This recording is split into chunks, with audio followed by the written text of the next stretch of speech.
Unidos en la noche.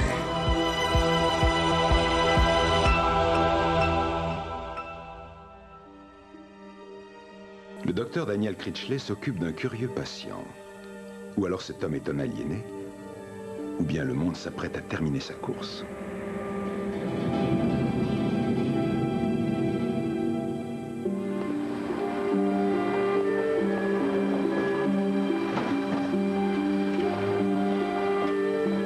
Bonjour, docteur Critchley. Alors, ça roule? Encore une journée paradisiaque. À plus tard.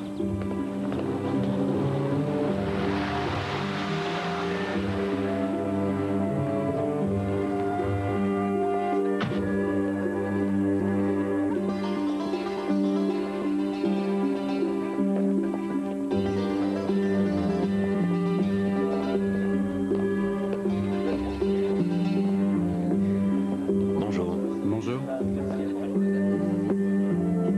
Bonjour. Bonjour, docteur. Bonjour, Anne. Votre femme a appelé. Leur vol arrive à 6h30 cet après-midi. Tenez, voilà, je vous ai noté le vol et les autres informations. Génial. Et il y a un policier qui vous attend dans votre bureau avec un nouveau patient. Un détenu? Non, on l'a arrêté hier soir dans le parc. Apparemment, il a attaqué une personne qui ne se serait pas assise, selon lui, sur le bon banc. Fantastique. Il y a du café? Plein de café. Pas de filtre. Bonjour, je suis le docteur Critchley. Bonne force. Merci, vous pouvez... Vous pouvez partir, je prends la suite. Ainsi que je l'ai dit, je suis le docteur Critchley. Je suis expert psychiatre dans ce comté. On vous a amené ici en observation afin de déterminer si vous êtes dangereux pour les autres. Ou pour vous-même. Eh bien, autant me laisser partir tout de suite, parce que ma présence ici est un danger pour chacun de vous. Je peux savoir pourquoi vous dites ça? Martin, je peux vous appeler Martin? Si vous voulez. Pourquoi avez-vous attaqué cet homme dans le parc? C'était quelqu'un que vous connaissiez? Je ne l'avais jamais vu auparavant. Il représentait une menace pour vous? Pour chacun de nous.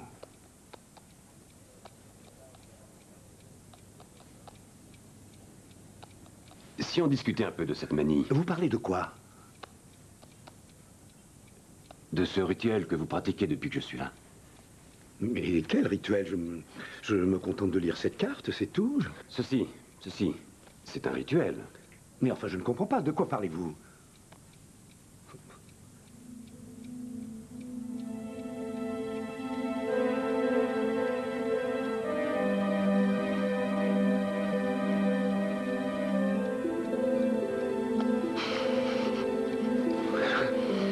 Il n'y a pas de honte à avoir. Vous êtes probablement obsessionnel compulsif. Ça se guérit très bien. Mais je ne souffre de rien du tout. Quand une obsession vous taraude, vous agissez et rien ne peut vous en empêcher. Alors, dites-moi combien de temps ces activités vous prennent-elles dans une journée? Plus vite vous discuterez avec moi et plus vite vous sortirez d'ici. Si vous refusez de coopérer, je peux vous garder indéfiniment. Si ça vous chante? Et vous devez savoir que si vous me poussez, je vais être obligé de vous traiter de force. Non. Vous commettriez une erreur, une tragique erreur. Une bêtise que vous regretteriez le restant de votre vie. Et pourquoi ça?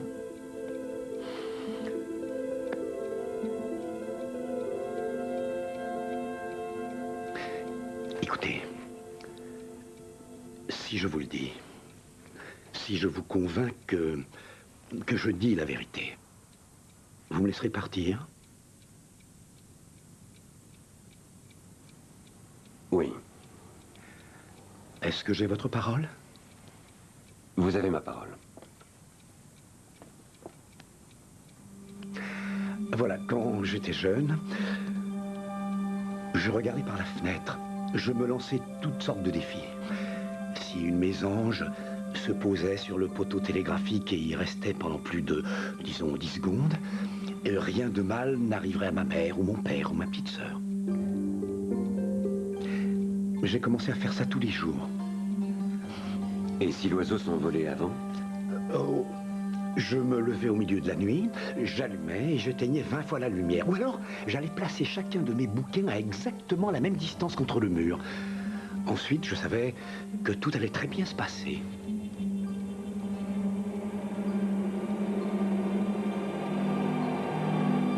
Je vous écoute, Martin.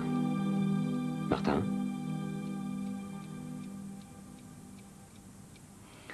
Tout ça devient trop compliqué. C'est très dur de dissimuler mes rites aux autres.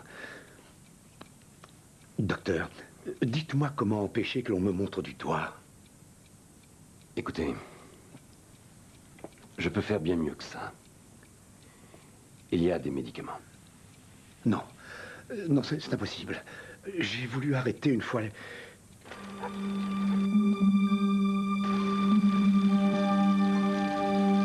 Et alors? Grouille-toi, Martin! On va à la piscine!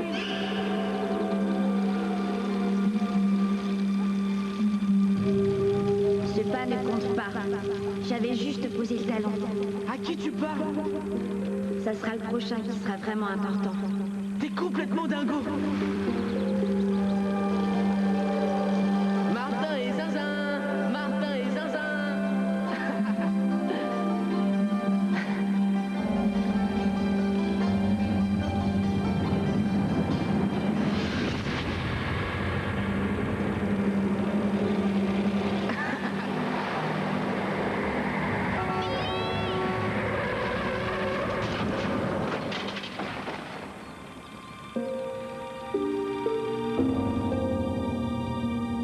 Je ne peux toujours pas dire pourquoi j'avais rompu le processus. Je devais être furieux qu'il se soit moqué de moi. Non, en fait, c'était plus que ça. Je voulais tester le rite, savoir ce qui allait réellement se passer. Vous pensez que vous avez causé l'accident de votre ami, mais ce n'est absolument pas vrai. Martin, vous entendez ce que je dis? Une seconde. Une seconde, s'il vous plaît. Que pensez-vous qu'il se serait passé si vous aviez fini le rite? D'accord, on va passer à votre famille. Parlez-moi de vos parents. Étaient-ils spécialement pratiquants? Non. Non, pas trop. Vous avez des passe-temps? Que faites-vous pour vous détendre? À vrai dire, il se trouve que j'ai très peu de temps libre. Je vois que vous êtes architecte. Autrefois, mais j'ai perdu mon travail. À cause de vos activités? Oui, j'ai tout quitté. Mes associés faisaient des tas de remarques sur moi. Ils disaient que quelque chose clochait chez moi. Bien entendu, je n'allais pas leur dire la vérité. Je ne voulais pas qu'ils me prennent pour un fou.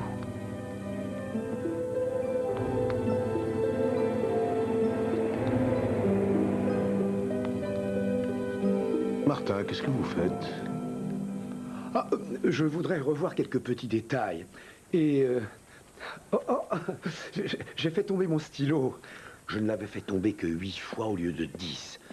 Je savais que je devais terminer le rythme, mais s'il ne voulait pas partir... Martin, on va manger un morceau tous les deux? J'aimerais qu'on discute. Ah, oui, mais il faut vraiment que je finisse mon projet. Ça attendra, Martin. Vous pouvez le rendre 1 heure en retard.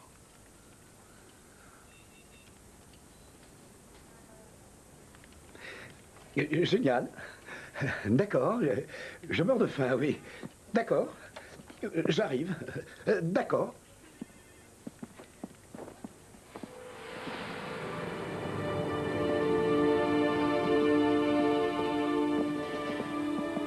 Oh, excusez-moi, je crois que j'ai oublié mon portefeuille. J'en ai pour 1 seconde. Ça ne fait rien, Martin. C'est moi qui régale.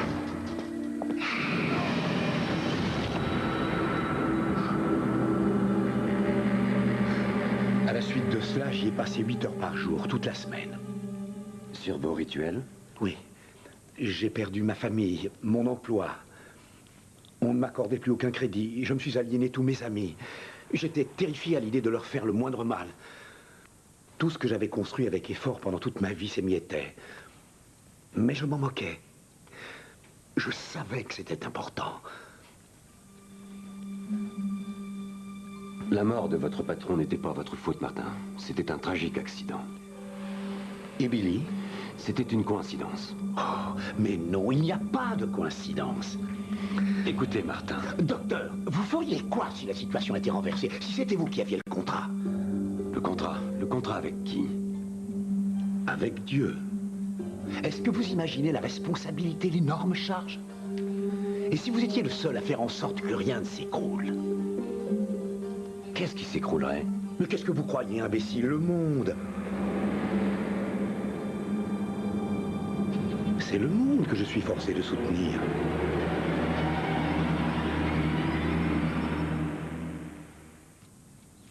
Daniel Critchley. Titre honorifique et tout. Oh, c'est bien. C'est une de vos astuces? Oui. C'est une technique de dissimulation. Vous faites semblant d'être intéressé, mais en réalité, il s'agit de l'un de vos rituels. Bravo. Vous m'avez l'air plutôt doué comme psychiatre. Je crois que mon travail a porté ses fruits au cours des années, oui. Moi, je suis doué également. En fait, je suis devenu si doué au cours des années que ça m'est presque aussi naturel que respirer. Si seulement je ne voyais pas ces motifs. Ces motifs? Quels motifs? Oh, la plupart des gens les regardent, mais ils ne les voient jamais. Où les voyez-vous? Je les vois partout. Vous en voyez ici? Vous en voyez en ce moment? Oui.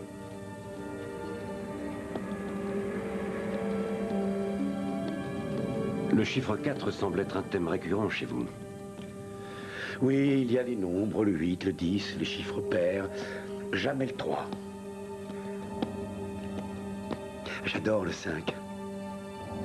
D'accord, parlez-moi des motifs. Est-ce que les motifs vous indiquent de quelle façon mettre en pratique vos rituels?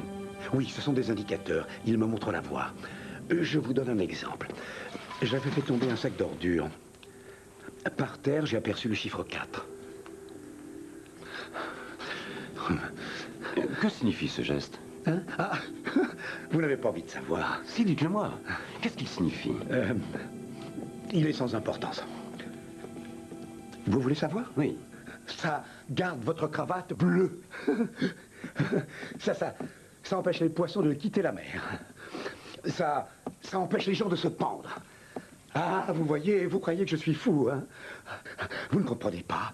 J'ai essayé de résister. Je vous en prie, croyez-moi, j'ai voulu combattre ça. Une fois, pendant tout un mois, je ne me suis brossé les dents que 5 fois par jour au lieu de 6. Que s'est-il passé? Rien du tout. Alors je me suis enhardi. J'allais au travail toujours par la même route. Alors j'ai décidé de prendre une route différente, chaque jour pendant une semaine. Ensuite? Ensuite, rien.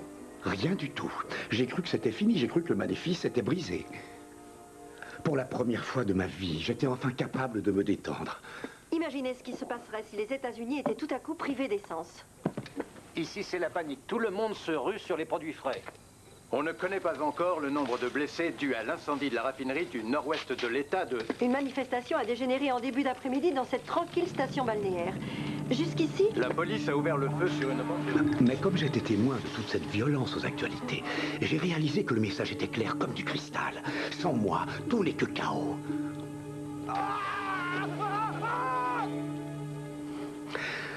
La symétrie commence avec moi et se répand en sorte de vaguelettes jusqu'aux régions les plus éloignées du temps et de l'espace. Je n'ai pas le droit d'abandonner. C'est un cercle vicieux. Il va falloir que vous vous en libériez. Mais ce n'est pas possible, docteur.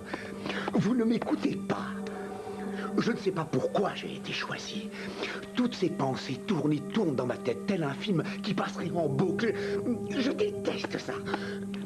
Mais je sais que tout cela est nécessaire. Je sais que si je n'accomplissais pas mon devoir, ne serait-ce qu'une seconde, cela prendrait des proportions catastrophiques. Arrêtez, vous êtes plus fort que vous ne le croyez. Je ne fais pas ça pour moi.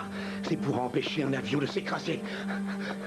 Vous savez qu'on ne garde pas un avion en l'air en faisant ce geste. Vous avez un grave problème. Et ce problème médical, il est guérissable. Je vais vous traiter par une combinaison de thérapie comportementale et de médicaments. Je vais vous garder 72 heures en observation et décider de la suite. Non mais attendez une minute. Vous aviez promis. Non, vous deviez me convaincre et je ne suis pas convaincu. Anne, le patient est prêt. Prêt? Je suis prêt. Pourquoi? Je vais commencer par vous donner du néfrosile. Ça a un effet presque immédiat. Je ne prendrai pas de drogue. Je ne prendrai pas de drogue. Docteur, non! Une petite minute. Il faut que je garde le contrôle. Il faut que je garde le contrôle. Vous m'avez trahi. Je ne dois pas perdre le contrôle. Qu'est-ce que vous faites? Qu'est-ce que vous faites? Non, pitié. Non. Ce n'est qu'une petite piqûre. S'il vous plaît. Aïe.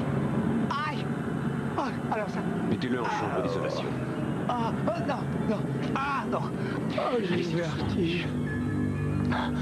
J'ai la tête qui tourne. Oh.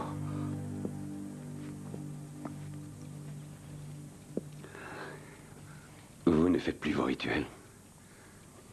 Et le monde est toujours debout. Tout ira bien. Ah. Oh, non.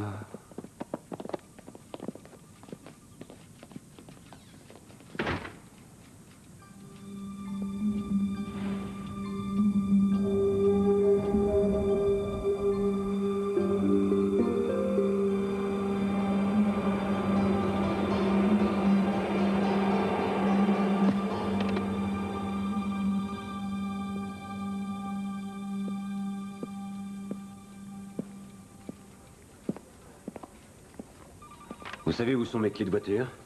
Comment voulez-vous que je le sache? Qui a mis ce range-dossier ici? Pas moi.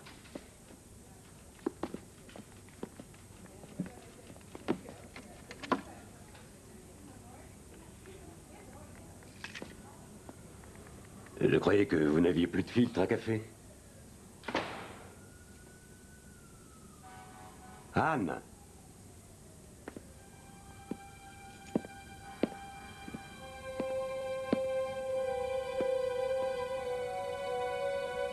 Bonsoir.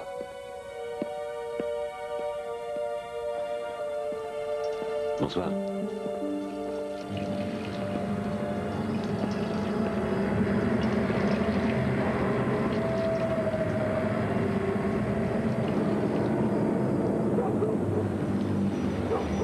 Glace à la neige. Qui veut mes délicieuses glaces à la neige?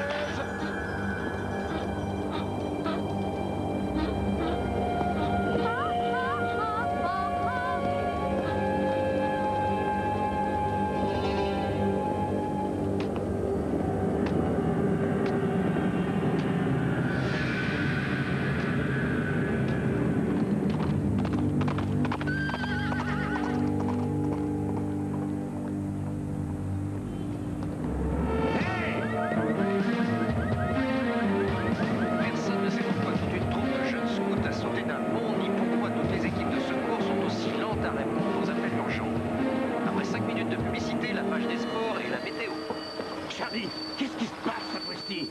Juste une petite seconde, docteur. Merci. À votre service.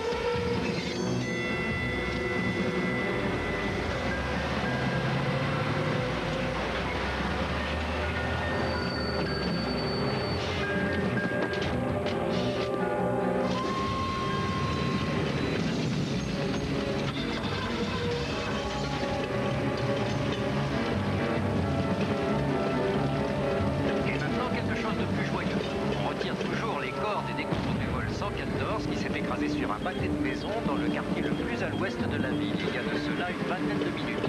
On attend de retrouver les poils noirs.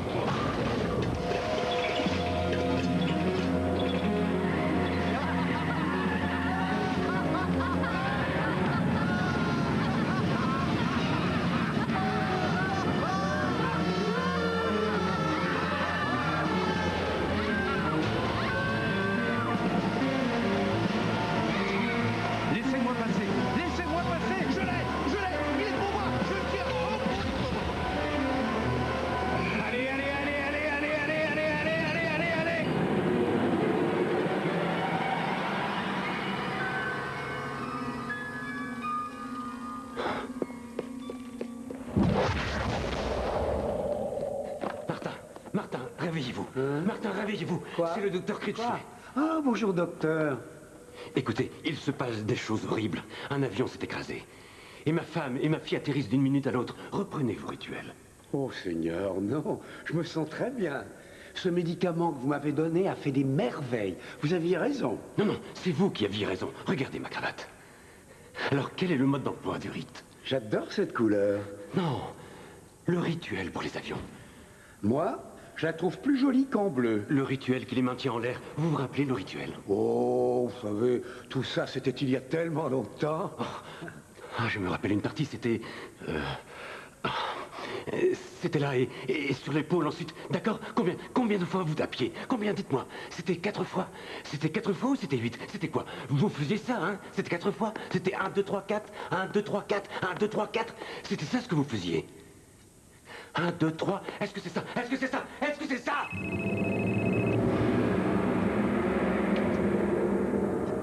Allô? Chérie, oh mon Dieu, je t'appelle de l'avion, on a failli s'écraser. Tout est redevenu normal maintenant. C'était affreux. Tout s'est bien tremblé, puis... Ça a marché. Qu'est-ce qui a marché? Oh mon Dieu, ça a marché. Qu'est-ce que tu racontes? Allô? Allô? Chérie? Chérie? Rien d'important. Quand tu te seras posé, reste où tu es. Tu n'en bouges pas, d'accord? Docteur. C'est à vous de continuer le contrat.